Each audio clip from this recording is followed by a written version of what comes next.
Slide up to the snack bar. Grab a beverage and maybe something to eat, and watch another movie with Rob and Zeke. Slide up to the snack bar. There's something kind of funny about the Reverend's daughter. There's a monster outside my room. Can I have a glass of water? Slide up to the snack bar. Season's greetings and welcome to Cinema Snack Bar. I'm Rob Alley. And I am Zeke Tucker. And we're here to talk about the movies you love and the foods that helped shape them. Welcome. This is our first ever episode. Yes, it is. This is your first ever podcast. It is. It really at is. all. Mm-hmm. And so we're excited for this. If you know me at all, you probably know me from my non-existent blues music career, my non-existent Christian music career, or my non-existent singer-songwriter career. Perfect. Or you might know me from the Great Song Podcast. So I co-host the Great Song Podcast with JP Mosier, and we've been running for 5+ years, 200 episodes at this point. And I was like, done with that. Over it, and time to start a new podcast. We need to talk about some movies. And not really done with it. We're still going. Just kidding.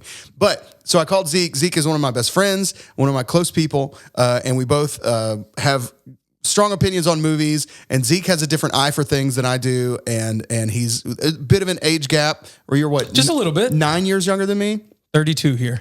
Okay, yeah. So you're 9 years younger than I am, without me having to say it. And so I was like, Zeke, let's do this. Let's make this movie podcast, but let's throw a twist in there. Let's talk about food that is in the movie. So that's what we're gonna do. We're gonna talk about these movies that we love, and then we're gonna either discuss or eat or make some relevant food. Sounds so good. From or to the movie. So, Zeke, why don't you tell us a little bit about yourself for everybody who's joining us for the first time? Where do people know you from? Well, hopefully no one knows me, but if you want to find out a little bit more about me, I am a graphic designer. I live here in Tennessee near Rob, and I have been just addicted to food and addicted to movies since I was in middle school. So this seemed like a good fit. I studied telecommunications at Lee University. That's right. You're the one of us that actually has some film study experience. I didn't do anything with it. It was all for this. It was all for this podcast. That's right. And so was the 45 pounds I gained while I was at Lee University. I was testing all the food. We were ready to go. I was ready for this podcast like 12 years ago. I was so amped. But I studied telecommunications and then decided halfway through that I wanted to be a graphic designer. So I try to approach movies. I try to approach everything with a design eye, especially food. So here we go. All right. So we're gonna kind of break down these movies. We got a couple of segments that I think is going to be really interesting. Hopefully, you guys will be into it as well. We're going to do a recast of each movie that we watch, where, if we made this movie right now, who would be playing kind of the main significant roles. And then we're going to talk about, today we're going to be talking about water. If you're watching on video, you can see we've got waters in front of us of various types, and we're going to do a taste test and see if we can tell the difference between these bottled waters. For a like food-based podcast, it's kind of a funny thing to me that we're starting with starting water right out of the gate. But it seemed like the simplest way to go for like episode 1. And today's movie is Signs by M. Night Shyamalan, featuring Mel Gibson, Joaquin Phoenix, and some others we'll talk about. So water plays a significant role in the movie. And by the way, this podcast is going to be just full of spoilers, but this movie came out in 2002. It was literally 21 years ago. Yeah, so if you haven't seen it by now, you can watch it. If you haven't seen it yet, go watch it and then maybe come back to the pod. You know what I mean? But like, we're not going to shy away from spoilers. This is not a brand new film. So here's kind of how we're going to run this show. This is the plan for us anyway. We have our like first year of content essentially laid out, except for a few things that we'll need your help with. I'll tell you in a second. But we're going to kind of go a choice of Zeke's, a choice of mine, and then we're going to go take a random film from the American Film Institute Top 100 Films list. So like a bona fide classic that we may or may not have seen before. I literally just generated a list of random numbers, and those will be the ones that we use. And then every fourth week will be a listener pick. So we need you guys to start thinking about what movies you would like us to see, or if you want to punish us, what foods from weird movies that you would like Even us better. to have to try. And so that will be kind of our rotation. So this is Zeke's pick, but this is also a movie that I love, a director that we both love. Absolutely. And this was when, let's just dig into it. Let's talk about Signs from 2002. Signs this is from Wikipedia. Signs is a 2002 American science fiction and horror film. Let's pause right there.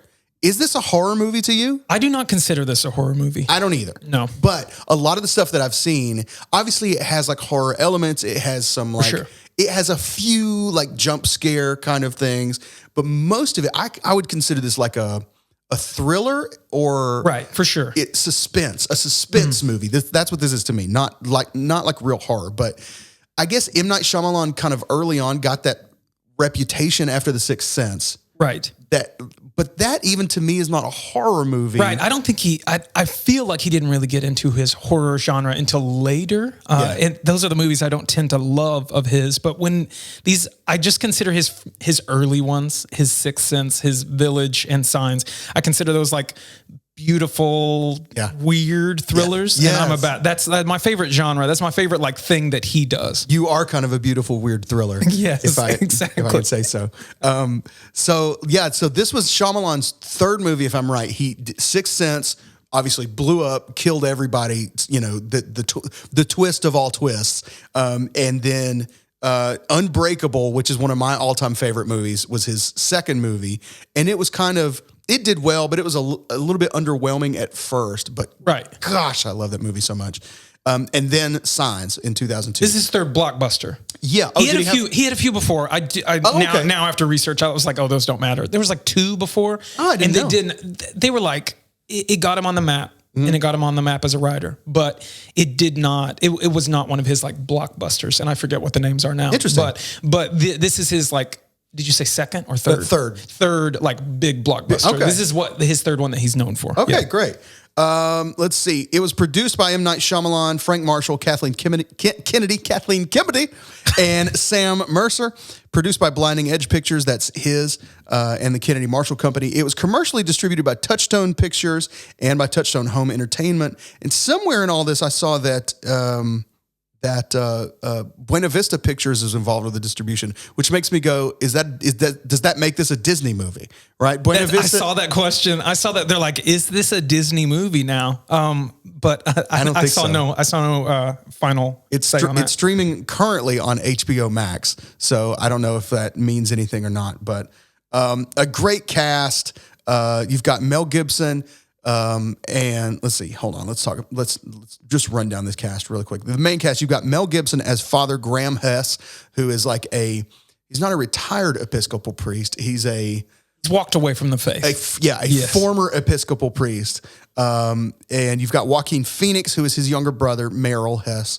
Then you've got Abigail Breslin, who is Mel Gibson's daughter, Beau, who is just the best, like of child performances and ever. This was her debut. Yeah. Is like introducing Abigail Breslin. If you know her from other stuff, you might know her from Little Miss Sunshine, which she also did when she was young.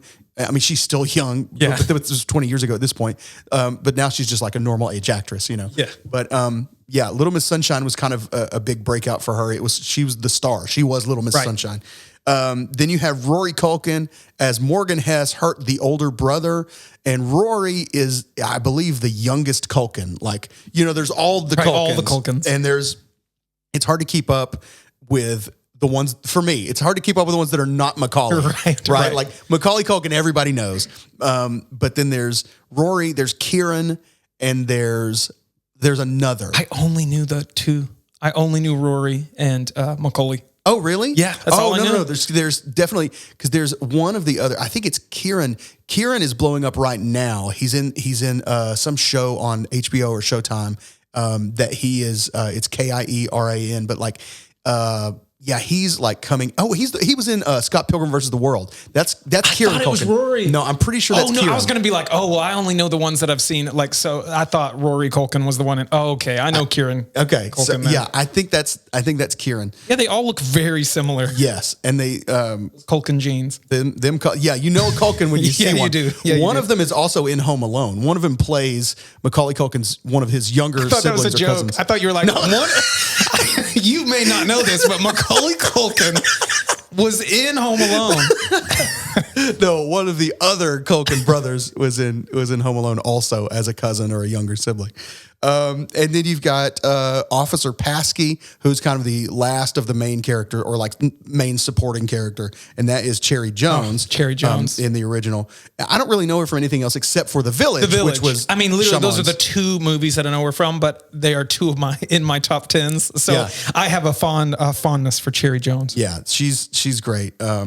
And then let's see. Following its premiere in theaters nationwide on August 2nd, 2002, the film grossed $227,966,634 domestically. So like almost $228 million just domestically. It earned an additional $180 million plus internationally to put to a combined $408 million.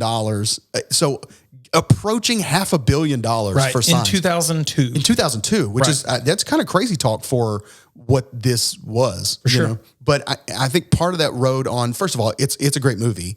Second, like Shyamalan was a hot director at that point. Yeah. So it was kind of there I'm sure for you, but for me for a long time, anything that had his name attached to it, I was going to see it. Absolutely, Didn't every matter time. what it was. What was the falling off point for you? It was The Happening.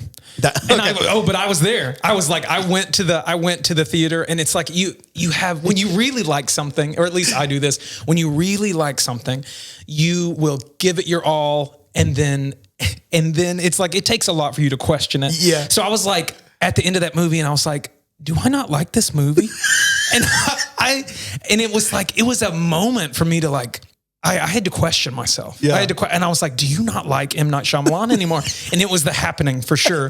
Like, but I kept going. Like, I think one of his next movies was Devil, which is a lot of things I'm not for. Yeah. You know, I'm not so for much like for the devil. Yeah, I'm not so much for the devil.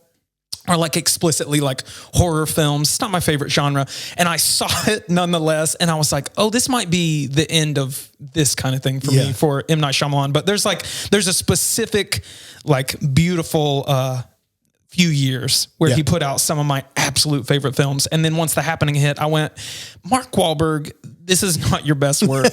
And M. Night Shyamalan, I love the basis of it. Yeah. Everything about The Happening. The opening scene is great. Everything about it. I'm just like, this I could love. And then I just went, execution, not your best work. Yeah. Shyamalan. There was the Happening was nobody's best work. Like everybody involved, name anybody involved, it was probably Zooey not their best Deschanel, work. I just go, oh, yeah. New Girl. You had New Girl, and then you chose this, but whatever. Was the Happening was the Happening before or after Avatar: The Last Airbender? I think it was before. I was looking at like his movies, and oh man, I'm gonna have to know. I think the Happening was before The Last Airbender. Because even if people were like okay with The Happening, yeah, they saw the Avatar, right? It's the Avatar, and they were like, or The Last Airbender, and they were like, oh, you've ruined it. You've ruined everything. I think that was where I hopped off. Like the Happening, I went, okay, that was a swing and a miss, a bad miss, right? But like, I hate because I wanted to love it. And then I saw The Last Airbender, and I went in knowing nothing about the cartoon.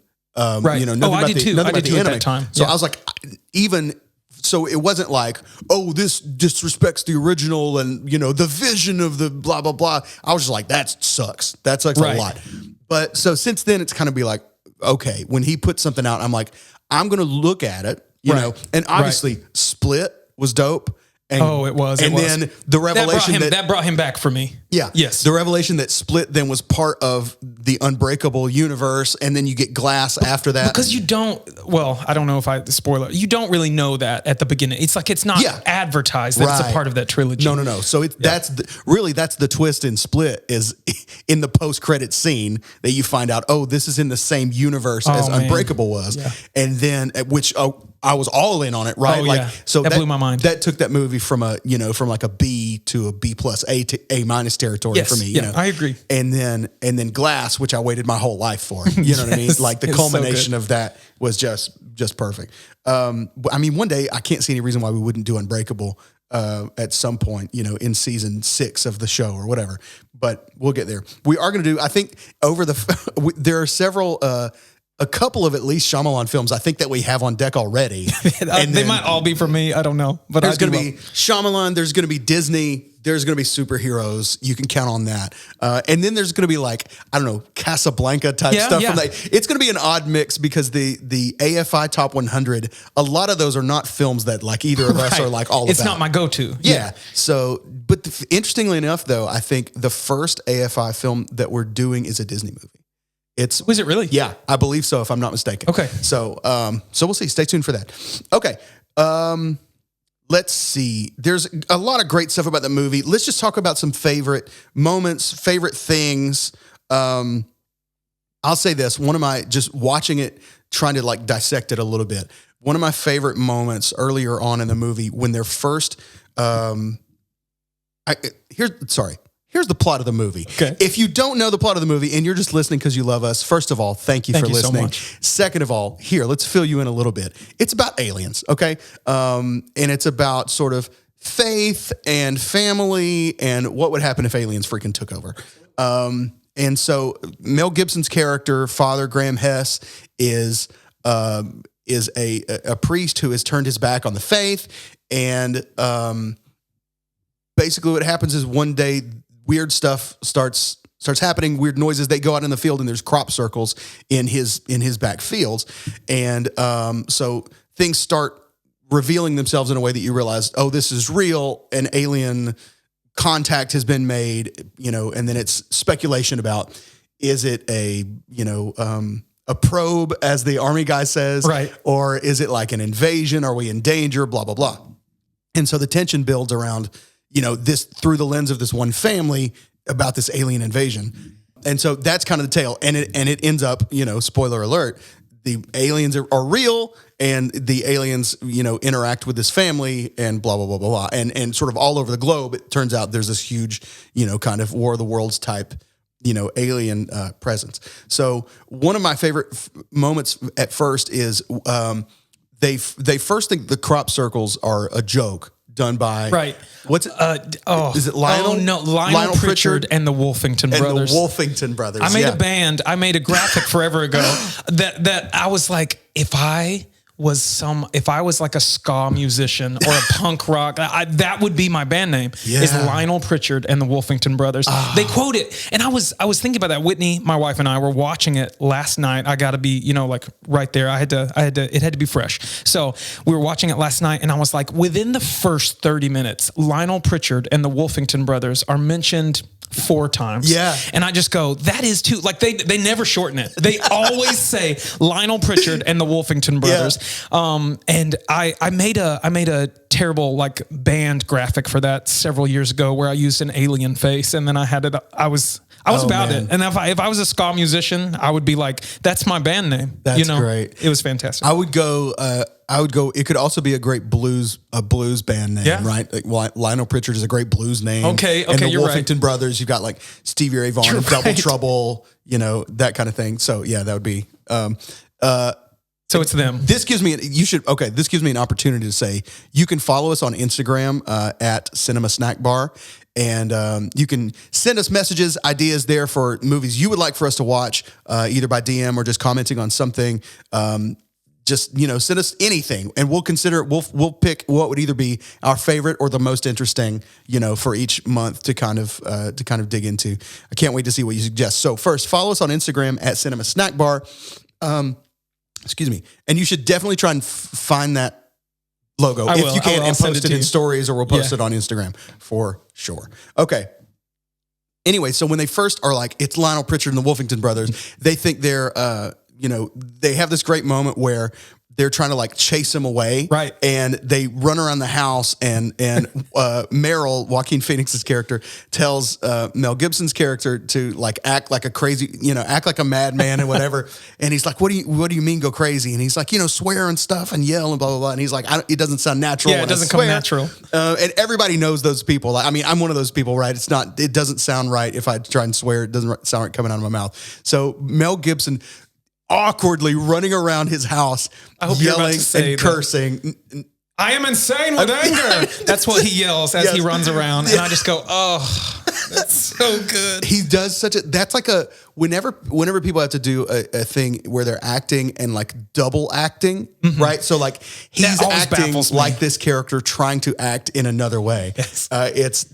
I always appreciate that. So then they get up there, and one of the best, to me, acting moments in the movie, and it's very subtle, but they go around the whole house, and there's nobody there. There's no Lionel Pritchard. There's no Wolfington brothers. And then all of a sudden they look up, Meryl looks up, and he sees what we now know is an alien on the roof, right? Right. And as he's staring at it, he starts to realize that it's not a person, right? First of all, their roof is like 10, 15 feet high. It's a 2-story house. And then he looks up there, and as he's looking up, you see his eyes start to well up, like water up. I have not noticed that. That is awesome. The moment that he realizes this is not something normal, and I'm like, dude, that is acting. You're right too, because everything after that, he starts to get a little more into the idea that it could be aliens. Yeah. He starts to bring the TV into the closet and watch it in there. I've never noticed that. It's very subtle, but you just see the light start to glisten off his eyes. You know what I mean? And so I'm like, anybody can do that. Mad respect. There's no way. I might be able to like summon a tear on command given the right situation, but not for something as benign as looking up and imagining an alien in front of me. Right. And you see, he has to be this strong guy that came back. Yeah. And it's like his whole character, that all makes sense, is that he is having all of the bravery, and then he lets out this little bit of insecurity right there. Man, that's beautiful. I'm going to go rewatch that. It's a great movie. It is. So the backstory of his character is that he was a former minor league baseball player. We'll find this out later. That he, that it didn't work out for him in trying to make it to the majors. And now he is living with Father Hess, with Graham in his like adjacent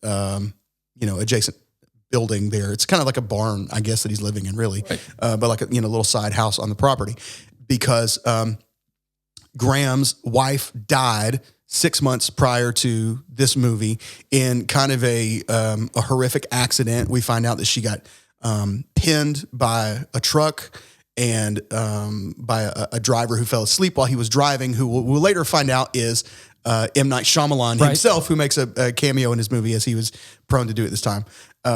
And so he fell asleep while he was driving and, ran into her and pinned her against a tree. And so little brother Meryl comes to live with big brother Graham and his kids to try and just help them as they're putting the pieces back together, you know, for this horrific loss. Meanwhile, Graham has given up the faith. He's given up the priesthood. And one of the big things in the movie is, him dealing with multiple levels of grief and levels of anger. And then the signs that we see throughout the movie, him deciding whether or not that he's going to believe that this thing is real. You know what I mean? So there's multiple sort of faith elements. There's like Christian faith elements or religious faith elements. But then there's also I have to decide whether I'm going to believe these physical signs that this is possible, that this, alien thing is happening. Okay. Hit me with a moment of yours. Just some favorite moment from the movie. I have a few that are just quotes or just things that I noticed, but hit me with one of your favorite spots from the movie. Here's one of my favorite. Okay. Here's one of my favorite moments. I was always so terrified. This is the only part of the movie where I'm like, oh, that's a horror movie. Yeah. Is the Brazilian birthday party scene. Okay. So I looked up a ton of things about this. M. Night Shyamalan filmed it himself on a I don't know, I was going to say camcorder. What am I? Well, yeah, I guess that's what it would be considered. Okay. It's like they're filming a birthday party. That feels like an 80s or 90s thing. Okay. Yeah. So it was a camcorder. He filmed it himself. And I just remember the CGI, I know it wasn't great. And I learned M. Night Shyamalan hates using CGI when he has to. So he tries to use it as little as possible, which I very much appreciate. So in this, it was like that even played into it a little more, that you can't see it very well. So that scene, absolutely. The Brazilian birthday party scene that they play, and Meryl is watching in the closet and he's just terrified. Yeah. That is one of my favorite scenes. And I was like, I wonder why that was so scary to me. And I looked it up, and apparently there's something about it that is just terrifying to everyone. There are several movie critics rate it as one of the top 10 most horrifying scenes. And I was just like, it's so, it's nothing inherently scary other than the fact that this is the first full glimpse you get of one of the aliens on this camcorder. It just feels real enough and terrifying enough. Like all of the acting in it seems genuine because everyone's at this party. Like he set it up in a way where there's going to be a camera at a kid's party. Yeah. So it all makes sense.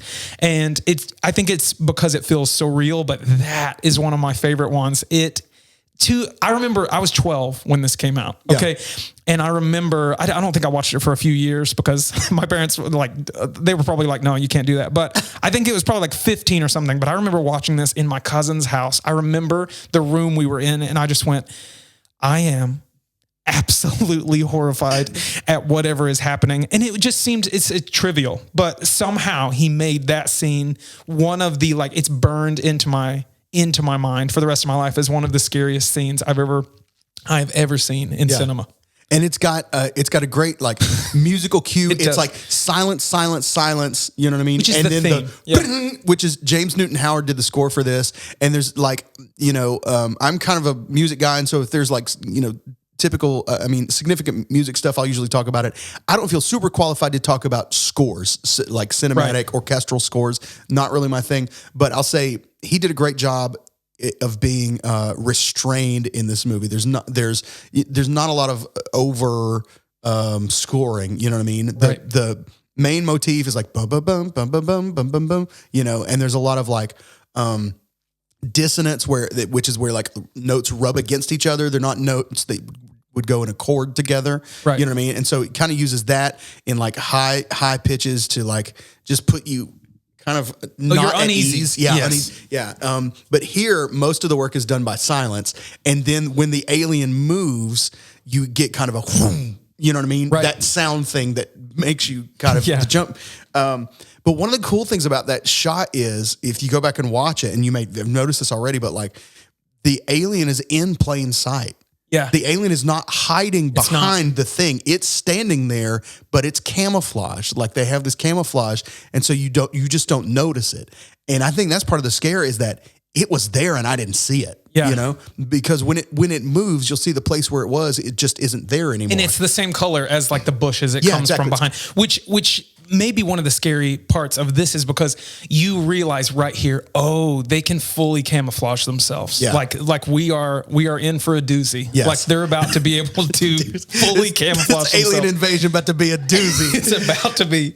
But you see it again. You see the camouflage in play again later in the basement scene when they all, kind of getting very toward the end of the invasion. There's a scene where they all go down to the basement of Graham's house, and Rory Culkin's Morgan is down there, and he gets grabbed by the alien. And you see the hand is there in the first shot, but I didn't notice. No, you don't see it until it moves. Exactly, and then you go, oh crap, that it was there. It was there the whole time, and so. And my favorite line, my favorite quote of the whole movie, I'm Insane with Anger is one of my favorites, but for all of our many Portuguese listeners, I am very sorry, but it is in Brazilian Portuguese and it doesn't say it. I opened up the movie with captions and everything, and it just says boy yells in Portuguese. So it's my favorite line of the whole movie, and this is not proper Portuguese, but it's something to the effect of, Asa garage, not that Alice, it's behind. And I would quote "it's behind" all the time throughout like my middle school and high school years. It's behind. It is just my favorite. It is a quote that I can't even, I don't know it. Like I want to put a graphic out of that, of the words and just offend everyone accidentally. But it is one of my favorite quotes of the whole movie. It's just that whole scene all together. It's just a masterpiece to me. I love a good quote that like either you don't know what it is, is, and you just say what it sounds like to you. You know what I mean? Or like a quote that you realize as an adult, you were saying one of the words wrong, So wrong that it was, you know what I mean? That you had a lyric that you've realized later. You go, my whole life I've been wrong on this. And I have been. It's behind the garage is what he says. Yes. That's what he says in Portuguese. In Brazilian Portuguese. Yeah. Let's see. Okay. Another, What's your favorite scene? Do you have a favorite moment? Well, yes, my favorite moment, and this is easy to say, but my favorite moment is the scene where everything kind of comes together. You know what I mean? So basically, like I have in my notes, this movie is basically a serious drama episode of Seinfeld. Right? Like if you think about it. Please explain that to me. So like if you know how in Seinfeld, they would have all these like string plots running, you know what I mean? Like, you know, Elaine's neighbor's dog is barking and it's driving her nuts. Right. And then, a Kenny Rogers opens across the street from Kramer's apartment and George gets a new coat and Jerry goes to the dentist. And somehow at the end of the episode, all those things culminate together at the same time. Right. And so that's kind of what you get at the end of Signs where, and it unfolds in a very beautiful kind of heartbreaking way where you have a flashback scene to father to Graham's wife and him having a last conversation with her. He gets to the crash scene just in time to talk to her before she passes, and he thinks that she's kind of talking out of her mind, right? You know what I mean? And just neurons are firing and all this stuff. But what you find out at the end is she's basically seeing into the future, right? You know, and she's giving him signs. She's instructing him. Now he realizes what to do in this moment when this alien thing has, you know, this alien has his son and like all, you know, there's an alien in the living room. And so all of it comes together. Meryl's baseball stuff, his daughter's weird thing with water, which we haven't even talked about, but that's why we're talking about water, is because constantly through the whole movie, she's asking for a glass of water. She's getting another glass of water because Morgan took a sip and it has his amoebas in it, or it tastes old, or whatever. So there's water everywhere, and it turns out like that's the alien's weakness. It's like acid to them, you know, and she says, you know, one of the great lines from this movie is tell Meryl to swing away. Yeah. And we find out, like during a point in the movie that Meryl was a great minor league baseball player. He held home run records. He hit the longest home run in minor league history. He held 5 minor league home run records, but he also held the minor league record for strikeouts because he would just always swing as hard as he could, no matter what, with no discipline, just swing like a lumberjack is what the guy says. Right.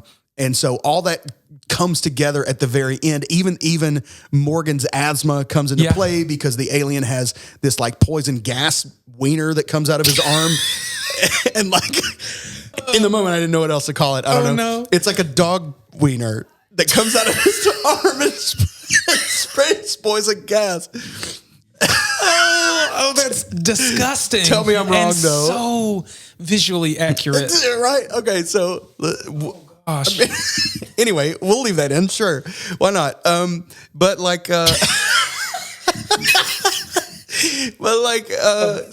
he's having an asthma attack with no inhaler. And so his lungs can't aspirate the poison. Right. And so that basically saves his life. And Meryl just starts swinging, and he's got his baseball bat on the wall from his minor league, you know, this home run that he hit. So he just starts swinging away and hitting the alien. He's hitting the stuff, and then he hits it, and this water pours on the alien, and that's done. Alien over. And so that's, to me, the moment, you know, obviously where you go, oh, this whole thing is building. These aren't just quirks. This is like, you know, all these things are, you know, whatever you want to say, meant to be, or, you know, pulled together. So yeah, that's definitely my. Okay, a few just random things for me that I loved about the movie when I rewatched it. I love that there's a spot where Meryl goes into like an army. What do you call it? A recruitment center, you know? Are you going to talk about the recruiter? The recruiter, yeah. Oh. He's very serious, and he's very kind of conspiratorial. He's the scariest. There are aliens in this movie, and he is the scariest thing of the whole film. That's really right. His look is so unique and weird, which is, I'm sure, why he was cast. Exactly. But he never closes his mouth. He doesn't. He keeps his mouth open. And he has this weird lip thing. Yeah. Where, I can't explain it. His lips kind of come to a V at the bottom. Like which already makes you like not trust that person. Yeah. Yeah. They've got like a beak and you just go, I can't do anything with that. Yeah. So anyway, but he's the one that tells the story about Meryl. You know, he's like, oh, I know who you are. You know, blah, blah, blah, blah. You've got the M. Night Shyamalan cameo as Ray Reddy, who is the guy who killed Graham's wife in the car accident. And he tells them, okay, so there's a point where they see each other during the movie and they avoid each other, right? They don't, you know, whatever. But there's a point where Ray, who is M. Night Shyamalan's character, calls Graham because there's an alien in his house. And so Graham goes over to his house and Ray basically says, I've had your phone number by my phone for 6 months, but I've never gotten up the nerve to call you. But when I saw this alien and it was the first thing it was instinct. I just called you because it was right there.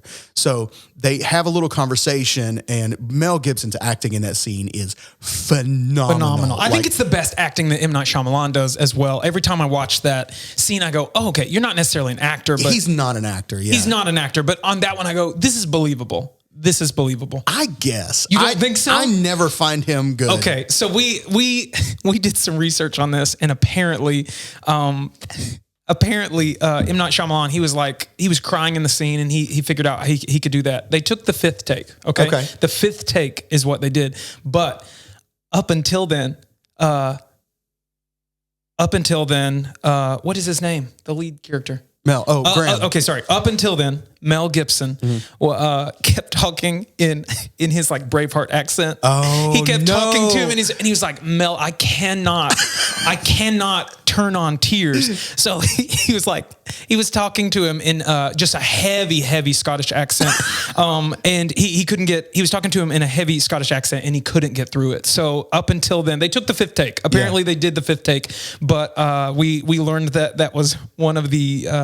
The things behind the scenes. As it's funny because as seriously as many actors take their craft, it's weird to me that there are so many like actor pranksters. You know what I mean? That, right. Like, and I guess they just do it to break monotony or whatever. But like trying to mess with people while they're doing their scenes I feel like that's the next level. Like if you can go straight into acting, like be all serious, and then you can go right into joking, I'm like, oh, you're good at this. Yeah. And you probably have to reach a certain level. You have to be Mel Gibson, George Clooney, another famous prankster. Yeah. Like you have to be able to get away with it, and people at least can kind of grin and bear it, even if they hate you for it. Right. Like, because George Clooney he's done some serious stuff. Like he stole letterhead from the White House and wrote people letters as Bill Clinton. Like that's a federal crime. But they're like, oh, it's George Clooney. It's Clooney. You know, but he would write his like fellow actors a letter on like White House letterhead and be like, oh, just wanted to tell you I thought you were great in blah blah blah movie, and sign it as Bill Clinton, and they would think for years that Bill Clinton had like appreciated their work. Oh my gosh. But so I guess to get away with that, you have to be at a certain level and not get arrested. No. So anyway, in that scene, Ray, M. Night's cameo character, tells him, you know, basically, I fell asleep. There was nothing else around. I've never fallen asleep behind the wheel before. And he says, it's like it was meant to be.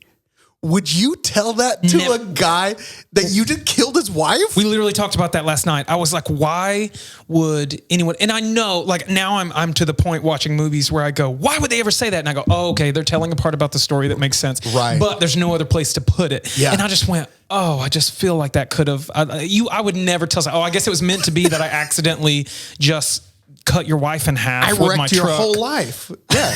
Yeah. And so later when you get the big revelation scene with her, she says the same thing. Yeah. She says it's like it was meant to be, you know, which at least redeems that a little bit. But I'm like, there's no way you're saying that. In the end, we feel like it's meant to be. She was able to save her family just by, you know, I guess seeing the signs of the future and being able to tell Graham what to do. Yeah. But, you don't say that to a man's dead wife. You think they would have made more sense of it earlier if she'd also just been like, there's an alien If like, you know what I mean? Like that one little bit of information probably Right. could have saved them a little more trouble, that he could have at least sooner gone, oh, she was seeing something, right? Like Right. what else did she say? Can that be helpful to us? But it was like, no, she had to leave that out as she was. She left it. She saw just enough. Yeah, she she didn't saw- see him. They can camouflage. So Yeah, that's true. Oh, that's true. Yeah. Okay. Right. There's also a great kind of a what I'll call the Last Supper moment Oh, it's that the great. family has together. They're like,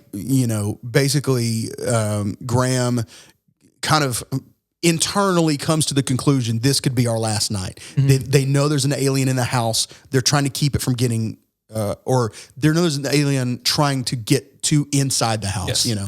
Yeah. And so they're boarding up windows and all this stuff. And they he's like, you know what, guys, let's have some dinner. What do you want? Because he fully believes this is their end. They're not going to make it through the night. And so he just asked them like, what do you want for dinner? And the daughter says spaghetti, and Merrill, the brother, is like, that's a lot of trouble. We need to eat and get down into the basement. You know what I mean? And he's like, you know what? No, spaghetti sounds great. What about you, Bo? Morgan, what do you want?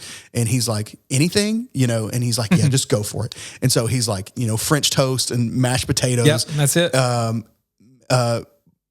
Merrill says he would like chicken teriyaki, and then Graham says, I'm going to have a cheeseburger with extra bacon, right? My first thought is, how on earth do you have all of this in your pantry?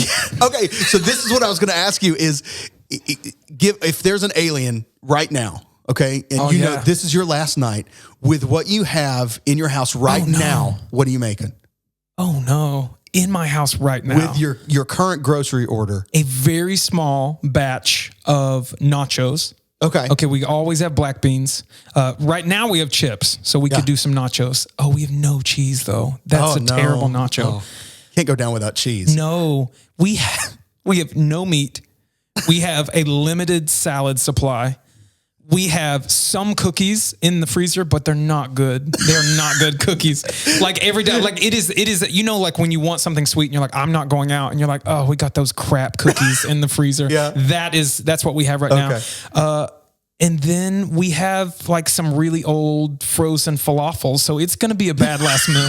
It's going to be a bad last meal. Disappointing. Okay. I think with what I have currently, I went to the store yesterday, so I'm set pretty good right now. I would probably make, honestly, you know what I'd make? The first part, my appetizer would be the sausage Velveeta dip that you guys made at Christmas. Man, that you and it was Whitney made at good. Christmas, and it was delicious, and I got the stuff for it.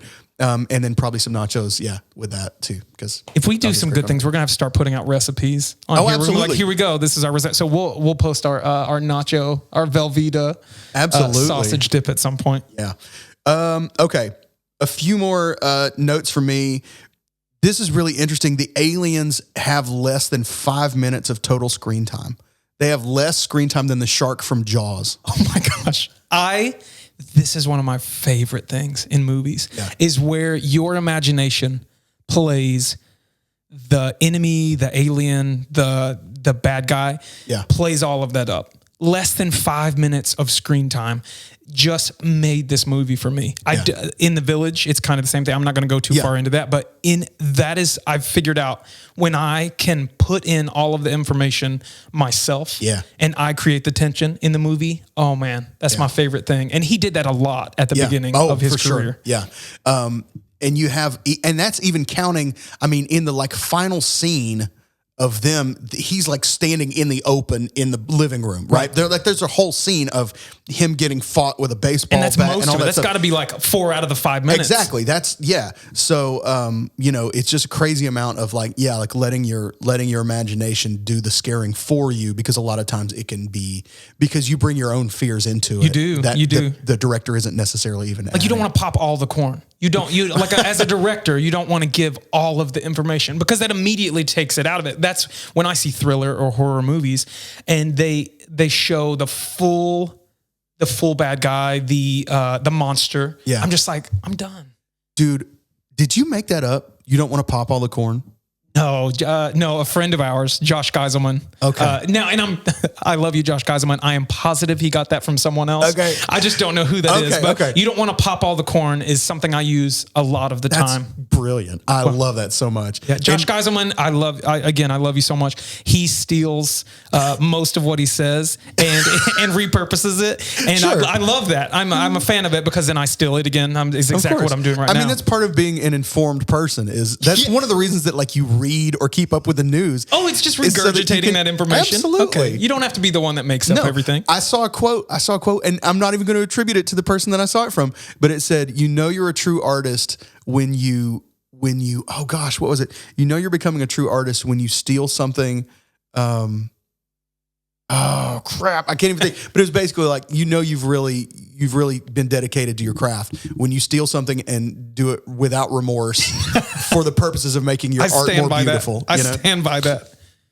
Okay, one more note from me, and then I think we're gonna actually I'm gonna ask you about the design of the movie after this. But one more note from me that I had not caught before, that it took me however many times I've seen this movie to catch, and even it might have even been in my research that this came out. But okay, so there's a spot kind of early on in the movie where the dog sort of turns, right? The dog tries to attack one of the kids, and the early sign that something is wrong with the dog is that he pees on the floor, right? Okay, so they're like, the dog is peeing on the floor. I think something's wrong. And Graham says, okay, we'll call Dr. So-and-so, their doctor, right? Or his doctor. And they ask, why don't they just call a vet? Did you catch this bit? It's because the vet is Ray. The vet is Ray. The vet is Ray job. Reddy, the guy who killed. And so when he goes to Ray's house, you see for a split second an establishing shot, and the mailbox says Ray Reddy, veterinary, whatever, right? That's the only hint that's given, as far as I know, that he's the vet, and that's why he didn't call a vet. He just called a regular doctor because he wasn't trying to call Ray Reddy, the guy that killed his wife. We watched an interview with M. Night Shyamalan last night, and for the beginning of his, I don't know if it's Indian culture, which he was explaining about, because he was like, I became a director, and in Indian culture, like, I guess doctors are highly esteemed. Yeah. So he played someone who was in the medical field in all of them. And he was like, oh, I guess I didn't in science. And we were like, yes, you did. You were a veterinarian. He was, now he considered a drug dealer in Unbreakable. He considered that. Like pharmaceuticals? Yes, pharmaceuticals. But he played a medical person, medical personnel in all of his like cameos at the beginning. Oh, I did not know that. He didn't mean to, though. He didn't mean to. He was like, oh, I guess that was just subconscious for my Indian parents. Oh, that's crazy. Okay, so I want to get your thoughts on the design of the movie, visual elements, the logo of the movie. Like, I always want to ask you what you think about, or the posters. You know, obviously we have kind of a font thing at play here with the Signs logo. Visually, what do you see that strikes you about the movie? I was thinking about this, and I was thinking about why I loved M. Night Shyamalan and his early films, and it's because I'm like I need to dive more into Wes Anderson, because I like the look of Wes Anderson. It's like the aesthetic that I love. Yeah. I attributed it to M. Night Shyamalan being, the new Wednesday series on Netflix. Okay. M. Night Shyamalan is Wednesday. Okay. Wes Anderson is Enid. Okay. Her best friend. Okay. So they are the same type. They're the same type of person. Both have strong aesthetics. Okay. But M. Night Shyamalan is the like goth girl. Wes Anderson. Okay. Okay. So that's why I was like, in my darkest times as a suburban teenager, where I was a choir boy and a struggling artist drawing anime in my notebooks, I thought for some reason I was some like dark, really mysterious kid. And I think that's why I went with M. Night Shyamalan as one of my favorite directors. So he always has like this like dark, but really beautiful. Kind of vibe that he puts off. That's why I attribute it. He's like the darker Wes Anderson. He might not be as aesthetically pleasing as Wes Anderson, because I think most of Wes Anderson's movies are like aesthetic first. Everything else will happen. I mean, they're still great, but everything else comes after aesthetic. Yeah. So there were a few design choices that I studied up on that he made for the actual poster.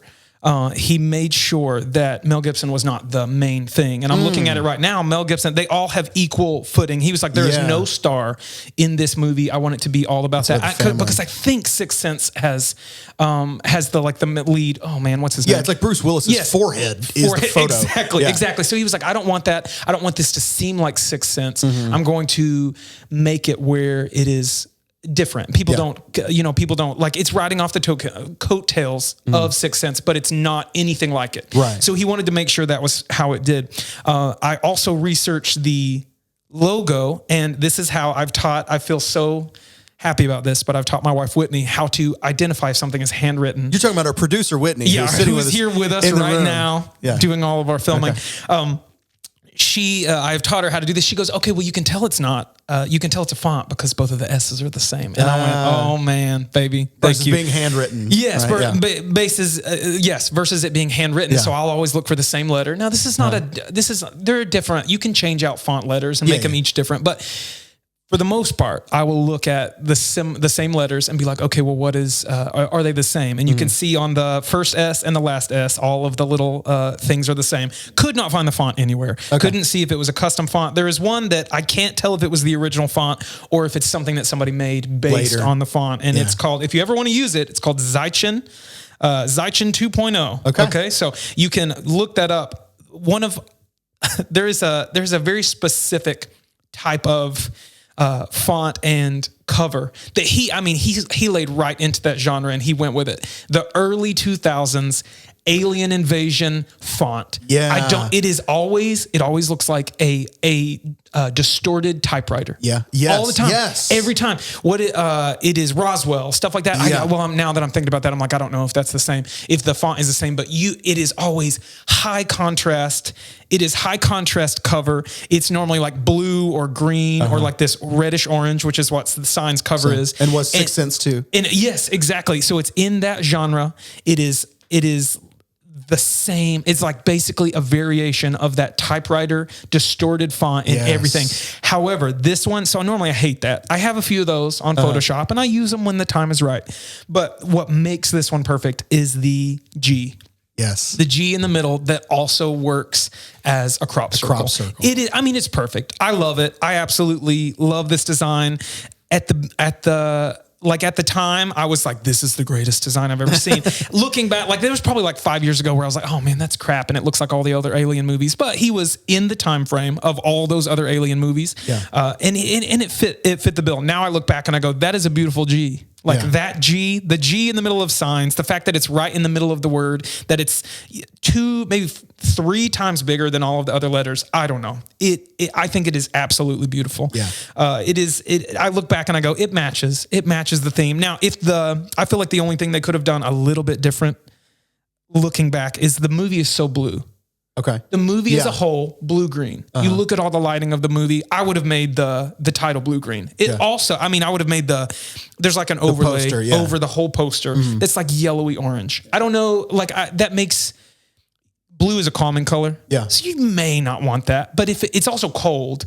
So the warmth of them being a family, I get it. I get all of what's happening with it, but I go, that would have also brought you farther away from Sixth Sense, which I think is yellowy it's orange. Yellowy red, real orange. He was really into this at this time because The Village is also yellowy, orange, red. Very. Okay. So he just really liked these colors. He liked warm colors, but that would have been my biggest change. I would not change the logo or the font even now, which surprises me because I hated it for like 5 years ago. I wouldn't change that. What I would change is that the overlay would be blue-green because the whole movie, you look through it and you're like, everything's blue-green. Everything, like all of the scenes, they all have that feel. So that is one of my, I don't know. I love it. I think it's beautiful. It's like the dark Wednesday, maybe a little happier. Yeah. It's like Wednesday Addams in the new Netflix series, just a little bit happier. Did you read the bit? And I don't know how much I buy into this, but he may have said it outright about the movie being sort of allegorical to the Revolutionary War. Oh, I did not read that. Okay, so apparently, and I don't know if this is something Shyamalan said or if this is just something that people have read into it, but that that he created this not as though this were an allegory of the Revolutionary War, but with thematically basically that the Hess family would have been like the Americans, in that time period, and you've got invaders coming in who would be the British, and so it's the Patriot, and that this which he did 2 years prior, Mel Gibson, right? Yes, something like that, and so you've got this basically this small under-equipped force that then backs away the major invading force. You know what I mean? Yes. Which is what Okay. happens. And that even their house is subtly painted red, white, and blue. Okay. Right? It's Okay, like yeah. a blue house with like red shutters, I think, and white trim or something like that. And that's a nod to like Revolutionary War. And there is a lamp in the scene where they have the aluminum foil hats, which isn't Yes, aluminum foil, tin foil, Yeah, tin. which isn't in the end tin foil. And I don't know why they decided to they spray painted something else they to make didn't it use real And I go, that feels like you could have just used real aluminum Yeah, foil. it's- I don't know. Maybe the reflection was too heavy. maybe. Something. It could have been something. But in that room where they have the hats on, and he's reading the book or whatever.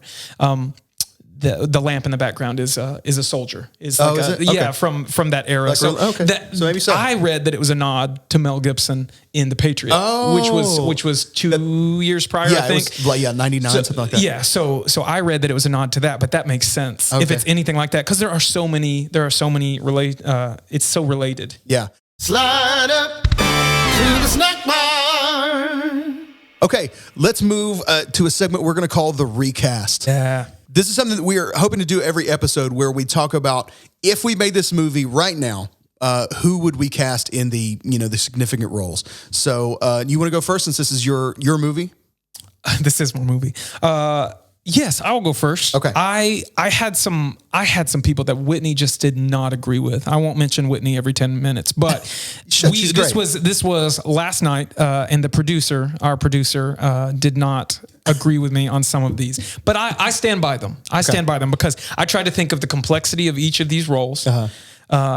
And I tried to really think about what would work. Okay, because these are hard roles to fill. Yeah. Honestly, I look back and I was like, it takes a specific actor. Yeah. I'm going to start from the youngest, because it is also the most.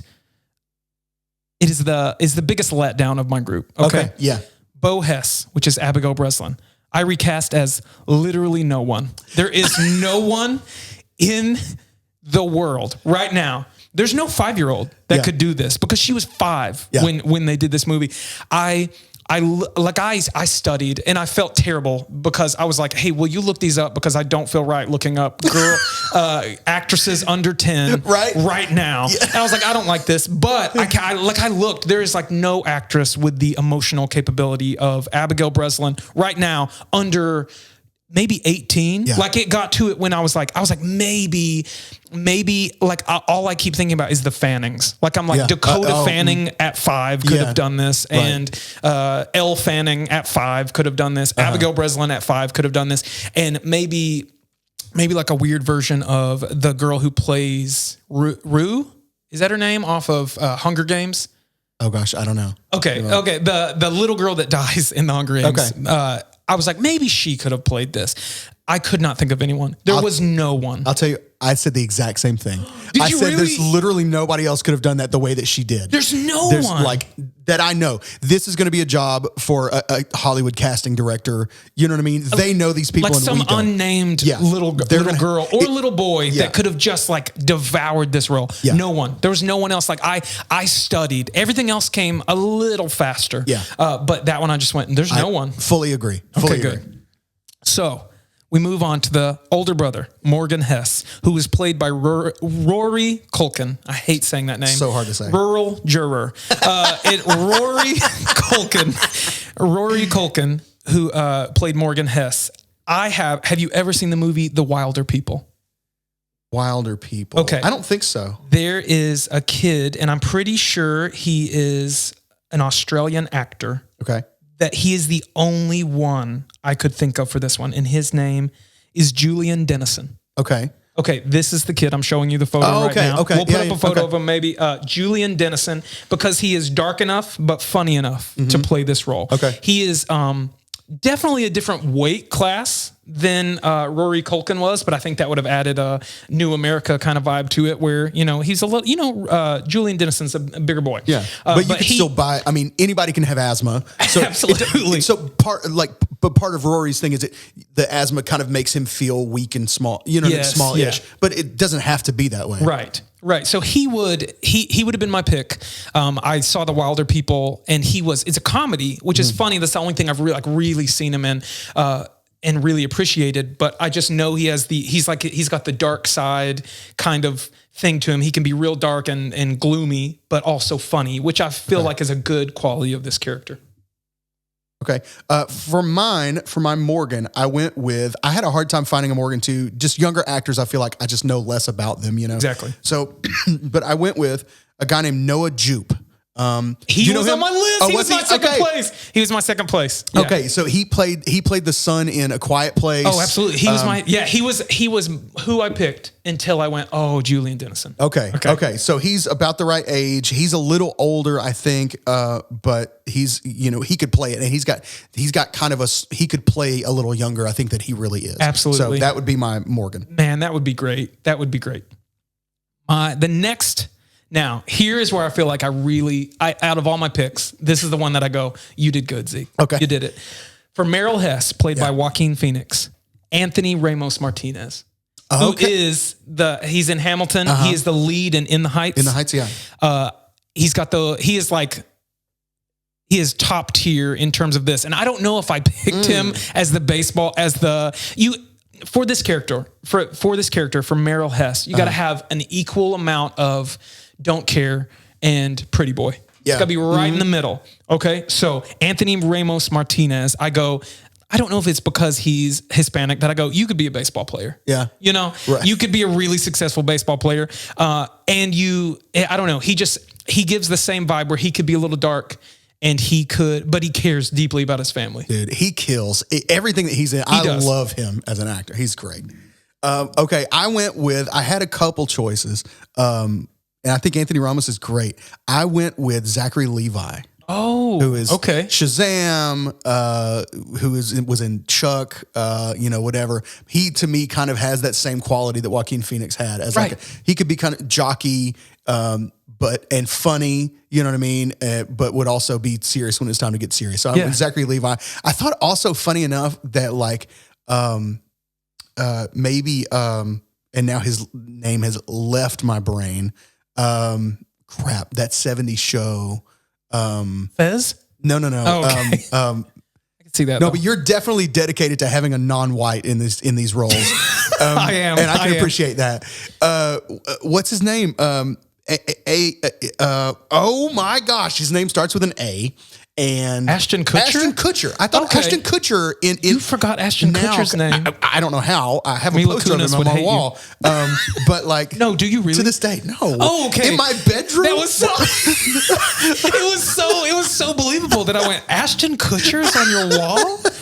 I was like, which Ashton Kutcher? Right. Are we talking about the same? Yeah. I thought interesting. He could have now that he's a little older, could have done that and could have brought kind of the same thing. But ultimately, I went with Zachary Levi. I love Zachary Levi. Okay, so this is the one that I feel will be a hot take. Okay. This is my hot take. All right. Maybe not. Maybe it's gonna be like, oh yeah, obvious pick. It was a hot take from our producer Whitney. Okay. She goes, I tried to think this person has to have the emotional range to act like they are a father out of the faith, a great family man, and is about to, a little gritty, but has a funny vibe to them. There's not many, I feel like, who could have done that better than Mel Gibson. Okay, so for Graham, he was fantastic. He was, and there's some roles that I've been like, this isn't your best, but I think he was fantastic in this. So for Graham Hess or Mel Gibson, I put. Okay, one more thing. It's also the age gap between Graham and Meryl, which is 19-year age gap in real life. I don't think it's supposed to be portrayed as that in the movie. Yeah. But there's a 19-year age gap. So Anthony Ramos Martinez is a good deal younger than Robert Downey Jr. Wow, okay. Is that a hot take for you? You're like, oh, I can see it. Robert Downey Jr. can be, so he's typically pretty comical. Yeah. But Mel Gibson he has that, like Mel Gibson's a pretty good comedic person. Oh, for sure. In a few movies. So I think that Robert Downey Jr. has the emotional range, the age, and he has that like darkness in him where he could be like, I was a father, I was a minister of some sort, and I have walked away from that out of just complete heartbreak. Yeah, for sure. He could crush it. I would have never thought about him for it. I didn't even, but he could definitely pull it off. And I think that would be, different. I would have to rewire my brain a little bit. And I don't know why. I don't, there's something about, and it's probably just the movies that he's done, but there's something about Mel Gibson to me that plays kind of strong, and not necessarily, even though Robert Downey Jr. was Iron Man, right? But it was like, but anyway, but yeah, I think that's that's an interesting choice. I'll call it a hot take. That's pretty good. Solid. Hot take, Robert Downey. Mine is not as hot and nor as sexy as Robert Downey Jr. But I went with Patrick Wilson. You know Patrick Wilson? He was in the movie version of Phantom of the Opera. He was in Watchmen. He was in The Alamo. He played Orm in Aquaman. What's his name? Patrick what? Patrick Wilson. It's not the sexiest name, but I thought as an actor, he could pull it off really well. Okay. He's got that darkness to him. I see that. And he's got that sort of, I just felt like he could hit all those kind of, all the notes that Mel Gibson hit. I'm not sure that he could do it. Yeah, it'd be less of a stretch for the Robert Downey Jr. It would be less of a stretch for Patrick Wilson compared to Robert Downey Jr. Yeah, he seems more like the same type of character. Yeah, I see that. But obviously, yeah, Robert Downey could obviously pull it off and be amazing on it. I feel like they casted this so well. Like the original Signs.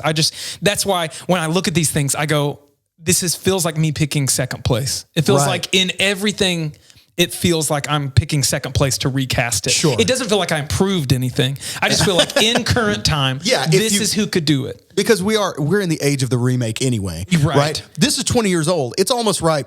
You know what I mean? I don't think M. Night Shyamalan would do it, but I did have a little fear. I was like, oh, please don't do that. Please don't recast that. Please don't redo Signs. Started remaking all his like Sixth Sense, you know what I mean, for the next generation. And it would just be awful. Oh, it would be so bad.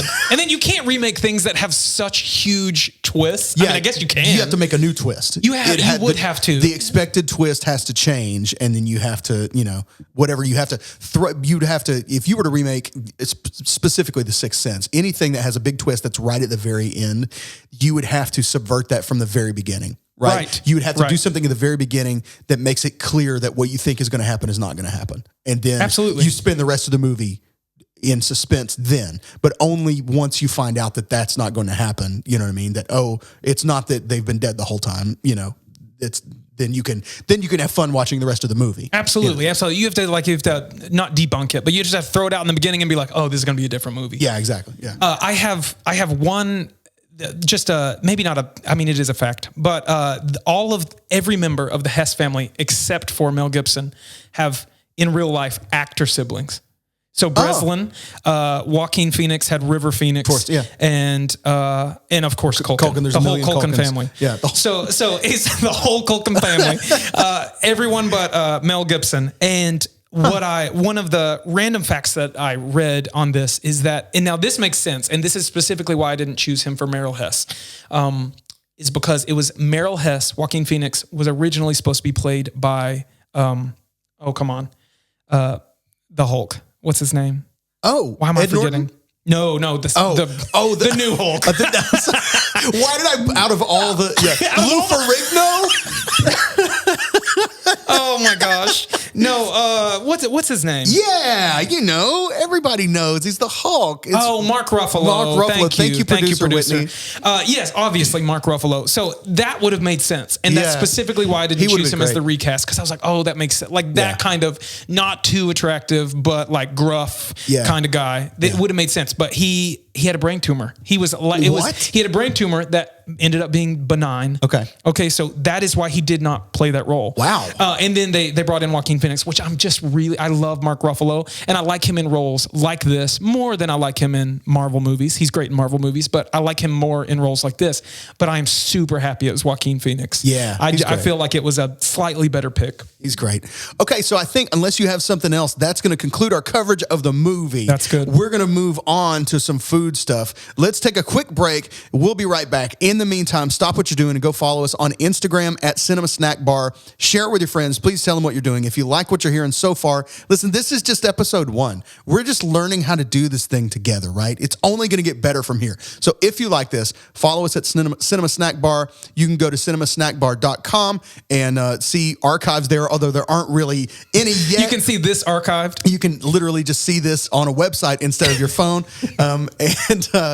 If you want to support us on Patreon, we're going to to set up a Patreon, patreon.com/cinema snack bar. I hope if I wasn't able to grab that name by the time we start, then it'll be something else and I'll let you know. Let's take a quick break and then we're going to come back and taste test some waters. Slide up to the snack bar. All right, so season 1, episode 1 of Cinema Snack Bar. We've talked about the movie. Now we're going to talk about the food element from the movie. Today we're going to talk about Bo, Abigail Breslin's character's obsession with water. And so what we're going to do today is we're going to blind taste test some waters. This is going to be done in 3 parts. Okay. And the last part is only for you. The last part, I already know the outcome. But round 1 is we're going to taste test 4 just plain waters, okay? So I've got just a gas station purified water. I've got Dasani, which is the Coca-Cola branded water. And I've got Aquafina, which is the Pepsi competitor. Pepsi water, Aquafina. I did not know Aquafina was the Pepsi water. Yeah. And I've got Deer Park. I don't know who makes Deer Park, but Nestle. here's Deer Park. Is it not? Nestle makes their own, Nestle right? makes their own water. Yeah, I so- consider those very similar. Blue Triton brands, Stanford, Connecticut. There we go. I have no idea. Thanks, Connecticut. Proudly sourced in Florida. All right.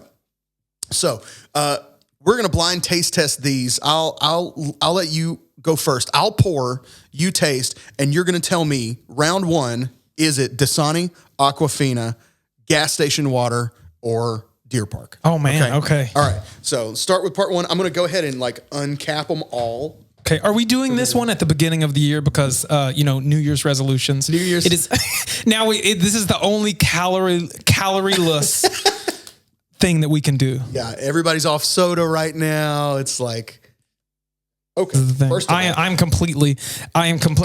closing my eyes because I like a good gas station water is darn near impossible to open. It's also the cheapest bottle, you can tell, because it leans over like the Tower of Pisa. It does. It's never settled. Like you can't just set it down. It's got to be in a cup holder. That's when you know a water is super cheap, is when the plastic at the bottom is so thin that it won't even stand upright. Right. Okay. I've got my eyes closed right now because I don't know if I need to. But what would have been super cruel is if you would have poured carbonated water into this and I just chugged it. Not expected. Yes, No. absolutely. Okay. All right. So here's what we're going to do. I'm going to pour, and then you're going to tell me, and maybe Producer Whitney can keep track of your guesses here. I don't know. But you're going to tell me what brand you think it is, and then I want you to try and mentally keep track of how you can rank them. Oh yeah, absolutely. If you can keep track of I love ranking systems. All right. So here we go. I've even done a little shell game with the bottles while we've been talking, so you didn't think you have it memorized or whatever. Okay. All right. Okay. So I'm going to pour you a sip of water number 1. Okay. So rating system, and if I think it is Aquafina, Dasani, Deer Park, or gas station. Or gas station, yeah. So you tell me what you think. That is definitely a spring water. Okay. So it is either gas station or Deer Park. Okay. The crispness of Aquafina and Dasani is not in there. Okay. Let me try it one more time. Crispness. All right. The wine tasters. Yeah, This is now an ASMR podcast. I would say out of the 4, first off, I love spring water. Used to hate it. That milky, thick water taste. I hated it. I hated it for so long. Now I'm actually a fan. Okay. So I would say my best guess is that is Deer Park, and I would say 7.5 out of 10. I was going to say, you'll just rank them against each other. Okay, top Thank to you. bottom, what you like the best. So that's okay. You don't have I'll to keep my own rating to myself because that's important to me. Okay. All right. Deer Park is what I'm thinking. Deer Park is number 1. All right. Close the eyes. Okay.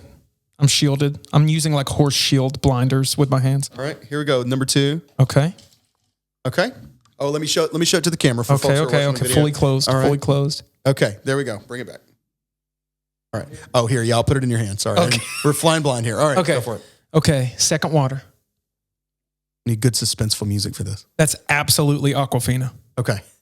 All right. That is Aquafina. Aquafina. All right. Did you finish it? What if it's not? No, here, finish. I was so finish bold. it off so I can give you the next one. Thank you. Thank you. Sorry. I'll try to pour less. I'll have a pee break after this. No. That was fine. That was a good amount of water. Single sip. Okay. All right. Let's go. Number 3. I was so bold if that wasn't Aquafina. Number 3 coming at you. All right. And then I think I poured less. If you need a second sip, we'll go second sip. Okay. Let me show the camera real quick. Yeah. Blinders. Okay. Oh no. That is absolutely Aquafina. That is absolutely that as well as that. This is he's throwing a wrench in the gears. This is another Aquafina. No, I don't know. Let me try again. My thought is that is gas station water. Okay. All right. Then number 4 coming in. Okay. This would leave if this doesn't taste like Dasani. I'm wrong. Okay. You know? Yeah, for sure. I have wronged by process one of my of choices. elimination. Yeah. All right. Here we go. Right Okay. here. Okay. Let me show this to the camera. Yeah. Listen. Eyes still closed. All right. There we go. Okay. Okay.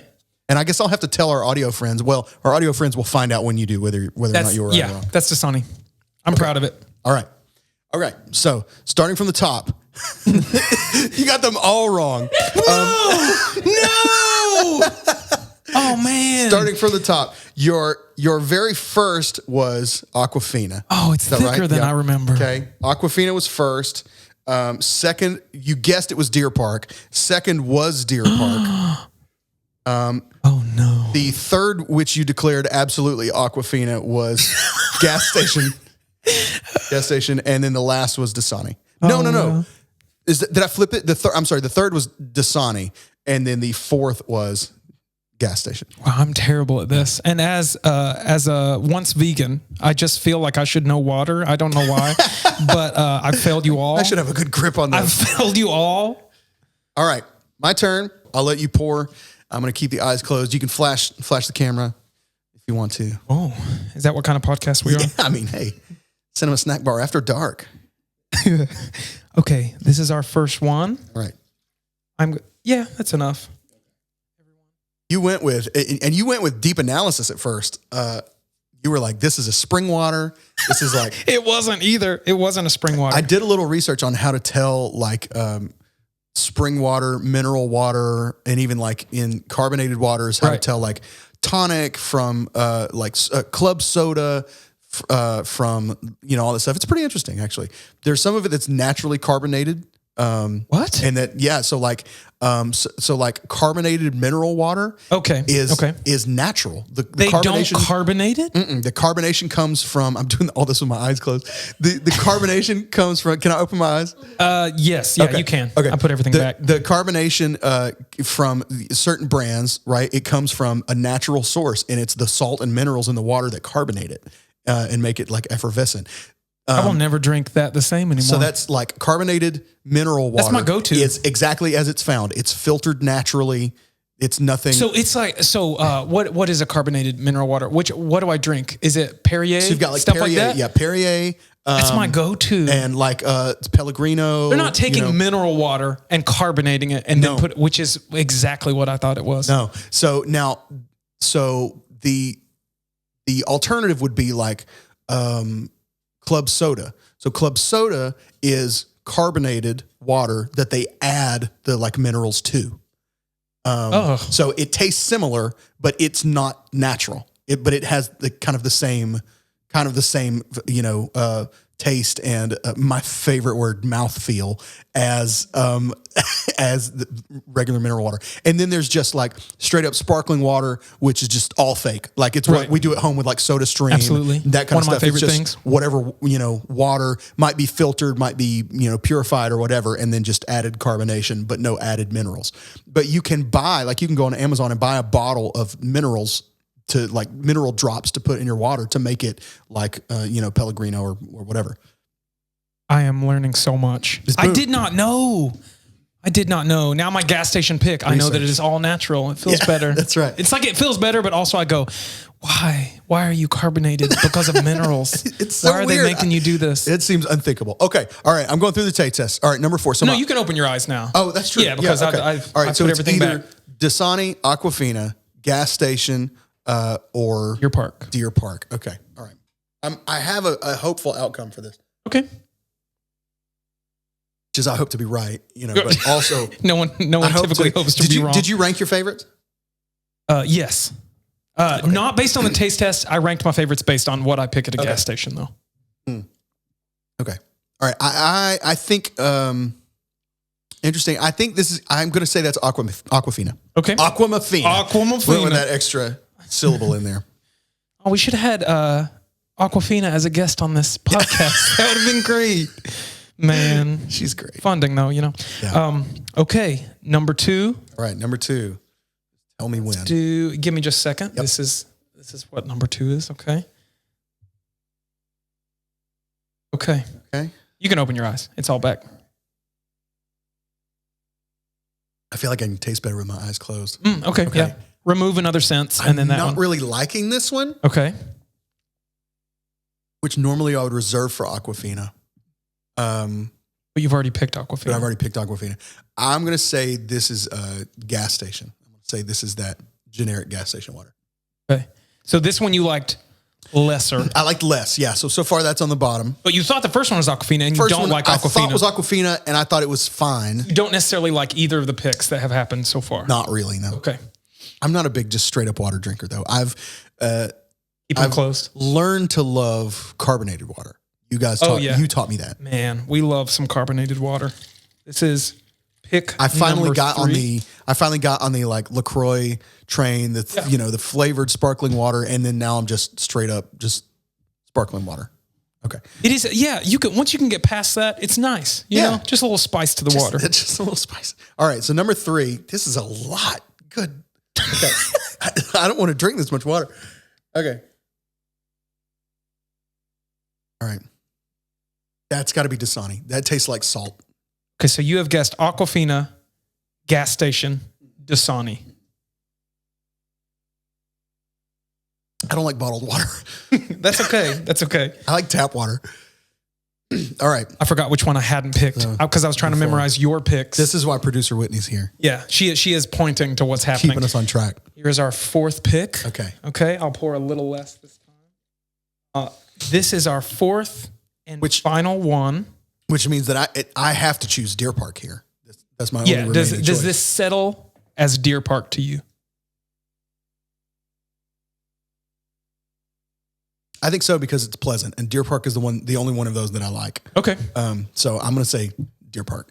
Okay. So. All right. See how we did. You got 0 correct. Crap! We are really bad at guessing waters. Suck at this. In order, you thought Dasani was Aquafina. Okay. You disliked Aquafina. Yeah. Okay. So you were almost right on that one. It was still at the bottom of my list. So Aquafina you thought was gas station. Okay. Then the 3rd was Deer Park. Okay. And you thought it was I thought it was Dasani. Wow. Yeah. Oh, man. It baffled me too. Palette be changing. And then it was gas station water, which you thought was Deer Park, which was good. Oh, wow. Okay. Good for you, Circle K purified water. Exactly. It is Circle K. Wow. Come through. My pick every time at the gas station. I never pick Dasani or Aquafina. I don't like added sodium. I'm just I get it. Make my water a little salty. You know, I'm going to like it. And then you want add to drink a little more flavor. of it. Exactly. So they know what they're doing. But my first pick every time at a gas station is some kind of spring water, like Deer Park. Yeah. Well, okay, that's not true. My first and foremost is 100% sparkling water of any kind, flavored or unflavored, no sugar. That's what I go for. That's my gas station pick. Yeah. But Deer Park is next after that. So if you're like a podunk town and they've never heard of sparkling water, like you stop there just because, and you're like, where is their aha? Where is their, the sparkling water aha? Yeah. Where is their aha or where is their bubbly? Or, and then you just go, oh, this gas station is ran by somebody's cousin. Right. Like then I pick Deer Park. Yeah. That's my go-to. Isn't anybody with aunts and uncles is somebody's cousin, right? Like, that doesn't really imply anything about you. You're right. But their cousin's wearing overalls and they have a ponytail, a lower ponytail. For sure. And a lot of tobacco up front. And they just go, who in their right mind would want sparkling water? Yeah, exactly. So that is, Deer Park is my choice. All right. So that's round 1. Okay. That's round 1 of 3. Round 2, then we're going with these next level waters. Okay. We have 2. Right? I never pick the next level waters. I don't either. I don't sense that I get any great thing out of like the added whatever or taken away whatever. I don't even know what the difference is. Okay. But so what we've got then now is we've got Smart Water, which I believe is a Coca-Cola venture, right? It says Glacier, as though that's the brand name, but it's made by Coca-Cola. I'm almost positive. I think so too. And then we're going with the Body Armor Sport Water proprietary electrolyte formula. Okay, but does this one have like a Alkaline little bit water. of a taste? This is alkaline water, pH 9. I guess we'll find out. I don't really know. So alkaline's supposed to be good. Let me tell you something, people, okay? Let me inform you. Okay. Normally, spring water is naturally alkaline, so you don't have to. If I'm so wrong, just tell me. But I believe this. We're not experts. Wholeheartedly. It is naturally alkaline. Like, I mean, it's not like that one is like positively alkaline to the farthest end. It's like it's on a spectrum, but you're naturally alkaline with water like that. All other waters are like acidic. Okay. So like if you pick Dasani and things like that, you're going to get some acidity to your water. But you don't have to pick alkaline water if you pick spring water. So, just a little thing for you. It just save a couple bucks. Spring water is like all natural. It's filtered naturally. There's nothing like mechanical about the spring water process. This sounds like we're almost healthy. Yeah. Not at all. It's not happening. Anybody watching on video is like, this guy only drinks Mountain Dew. They would trust us with water. Like, I can't even think of anything. The comparison wouldn't be good enough. But you look at us and you go, do they drink water? All right. So the difference in round 1 and round 2 is these bottles have urethras. Okay. These waters come from a little hole and not just where the cap has gone off. Okay. Correct. So they look like they're for people who play sports. You can exactly. It's you pick it up after a play and you do the squirt thing, right? It doesn't. Like the bottle doesn't have to go in your for mouth. some reason, they assume you're going to share this with multiple athletes, and you're just going to like throw it in your mouth. Right. Like you're out with your tennis bros and you got to just share the one bottle of water. Tennis bros. There's your Are there smart tennis water. bros? I don't know. All right. So here we go. I'm gonna blind grab. I don't even know which one of these I'm holding right now. So you are also that blindfolded. I cannot influence, or that you have no idea. Okay. Yeah, because there's only two. There's only two for this one. So now here's what I have. Okay, show the camera. All right. Okay. Squirt a little bit of this in there for you. Okay. All right. All right. There you go. Okay. You can open eyes. Oh, okay. Yes. All right. So is this Smart Water or is this Body Armor? One has Morgan's amoebas in it. Okay. For sure. For sure. Morgan spits in each one of these. This one is, I think, I would not bet my life on it, but I'd go pretty far as to say this is Smart Water. Okay. Okay. I thought you were going to say because of the amoebas in it that it was Body Armor. Man, that'd have been better. Okay, so that would have been better. Body Armor. That makes more sense with amoebas in it. But that, I think that's Smart Water. Okay, that's all what right. So the next one All right.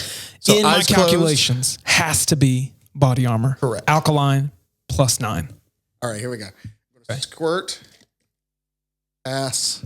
All right, there you go. Okay. Guys can open. Okay. Has to be. Okay. No. I was gonna ask, do you feel confident or do you regret? It's got like a spice to it. It's like if you've only tasted water, then like your taste buds are like gripping for something. Yeah. And the back of that one tasted like it's got something in it. Let me try it again. Okay. They're like, it's like if I was to immediately taste some like heavy duty Indian food after this, my tongue would die. Yeah. Just because I'm like trying. Your tongue is like, please. I'm grasping at straws, grasping for straws, trying to see like what are we tasting here? Let's try it one more time. I would say it's Body Armor. I'll let you change. If you want to change, you can make a final decision. I think it's Body Armor because it is the one I'm least familiar with. Okay. And that one had the most specific taste. Okay. That one had the most specific taste. All right. So you're saying the first one was Smart Water. Second one was Body Armor. Those are both incorrect. What? Wrong once again. Spicy water from Smart Water. Our palates are untrained and they're proving it. Okay. So. No, I might have ruined it for you if you taste a little spice. No, all right. We'll see. I don't know. Who knows? All right. I'm not going to blind grab. We'll see how we do. I'm going to try to. So far, if this was a competition, nobody is winning. We have 100% failed. We have accumulated a total of 0 points. Awesome. Rob is going to win it, or we are going to be. It's going to be very clear that we've never had water. Here we go. Here we go. I'm resetting my eyes and everything. I'm Okay. going for a total. Should we have done like vanilla ice cream or ginger in the middle? between each one? To like, So what is it called? What do you do in the middle of your palate? Is it ginger in the middle of Yes, it? What's the green stuff? Yeah, ginger. No, ginger's like the pink colored. Right, you but know, what is it? What is the palate cleanser? Yeah, ginger or vanilla ice cream. Is there something else? There's another. Just say it out loud. No. Oh yeah, sure. Oh, yeah, it is what they did in the. Okay, but I'm thinking, man, good for that. But I'm thinking, like in the middle of sushi, what is that palate cleanser? Yeah, Is it's it ginger? Yeah. It's not wasabi. No. Mm-mm. Oh, you don't palate cleanse with wasabi. You add wasabi for flavor. Yeah, no, yeah. Wasabi. I sets your never add palate on either fire. of those to my sushi. Okay, so here we go. This is the first pick, and I love ginger. I should stop. It's like one of those things as a child where you go, I'm not going to like that, so you never try it. I hate the ginger. I think it tastes like soap, but it's supposed to reset your taste buds. A palette. Okay, so here is your first one. Okay, all right. I can't. All right, here we go. There we go. All right, This is your first one. All right. Cheers. See, I'm thinking about. I'm out on the tennis court. Yeah. You know, hard. Only place this makes sense. You need more? I don't know. This just tastes like water to me. I'm gonna say, I'll say this is smart water. I think it's smart water. It tastes like normal enough to me. I'm gonna call it smart water. Okay. So no alkaline in there whatsoever. I'm not tasting the alkaline. Single line out. No, not a bit. That was terrible. I'm sorry, everyone. So all right. This second one, I'll set it right in your hand. Okay, thank you. All right. So this by default has to be body Has to armor, be but body I armor. reserve the right to flip flop. It shocked my tooth. Oh gosh. Mine only does that when it's You ever done cold. that? Okay, yeah, that's Yes, it does it weird. a lot.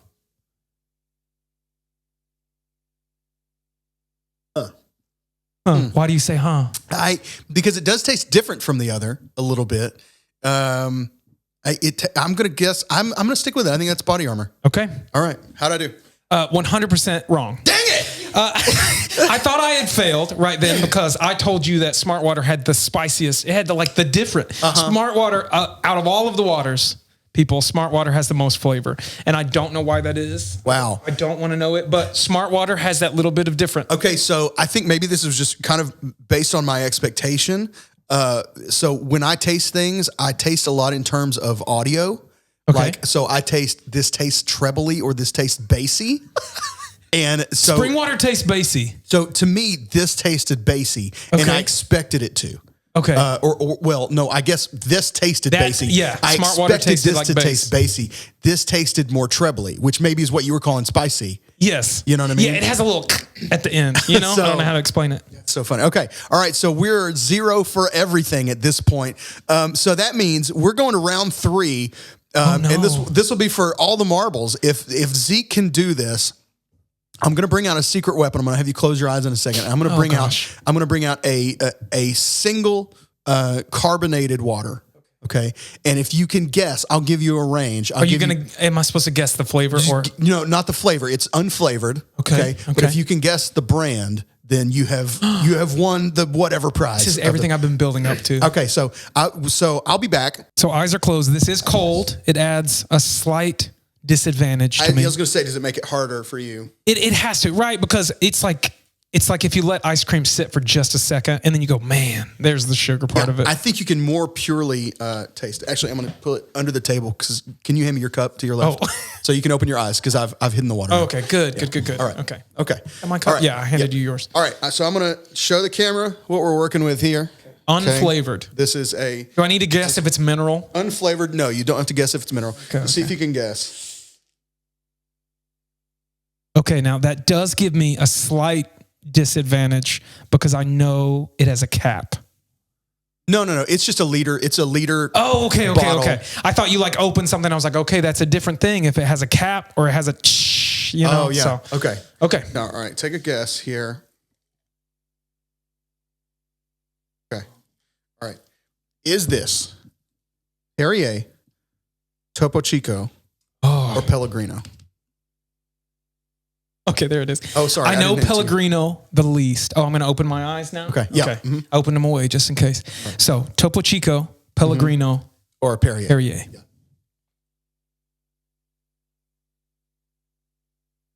That is, oh man, I'm just going to stick with my guns confidence because I'd rather be wrong and very confident. Yeah. It's not Perrier. Okay.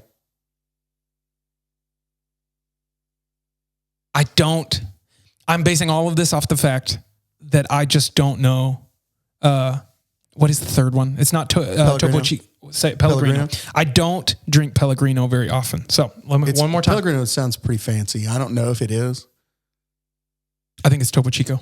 It's Topo Chico! Yes! Oh, man. Zeke wins the prize of everything. Oh, Topo Chico. Topo Chico's delicious, and I'm going to pour some for myself. I love Topo Chico. Yeah, split that up here. This is a mineral water for everybody. I know you're asking out there. Yeah. So this is a mineral water. Please tell us, is it mineral? It's got the extra goodness in it. Is this so this mineral water naturally carbonated? This is straight out the ground or whatever. Is the reason you know this because you researched it for this podcast? I had researched it once before, but I boned up on it before today so that I could enlighten the people a little bit. Have you ever had grapefruit Topo Chico? Yes, it's fantastic. Oh my gosh. If you haven't, pause signs right now. Run out to your local fancy gas station and get some grapefruit. Man, that is delicious. Topo Chico. Monterrey, Mexico, bottled at the source. Let's go. My sister lives out in New Mexico, and we had Topo Chico all week when we went there, and that was the first time I'd ever had it. So I had it within the last year and a half. First time I've ever had Topo Chico, and man, changed my life. And I like the logo. That is an important part of me picking something. Yep. All right, today's podcast is brought to you by Topo Chico, Monterey's finest mineral water, bottled at the source since 1895. It is not, but hey, Topo Chico, if you're listening, Mr. Chico, if you're listening, we would like to be, feel free to hop on this train early. Let's do this. Topo Chico presents Cinema Snack Bar. That's going to do it for episode 1 of Cinema Snack Bar, the podcast, the show, soon to be the movie. We're hoping M. Night Shyamalan directing. No, written, produced, and directed by M. Night Shyamalan. That's right. Yeah. So, all right, we made it through. We'll see. I hope you guys enjoyed. Let us know. So once a month, we're doing listener submissions. Next week will be my pick. Then we'll do an AFI Top 100 movie, and then we're going to do a listener pick. So go ahead and start sending us submissions so that we can have our ears up and for the voice of the people and find out the listener pick that we need to do. And let us know what foods you want to try. If you have a specific, I want you to try the whatever from this specific movie. Absolutely. We'll take that all into consideration. We hope you guys have enjoyed it. Send us a shout out. Follow us on Instagram at Cinema Snack Bar. You can send us a message. You can either send us a DM on Instagram or you can send us a message or a voice message at cinemasnackbar.com. We wish you guys all the best. Until next week, I'm Rob. And I'm Zeke. The end.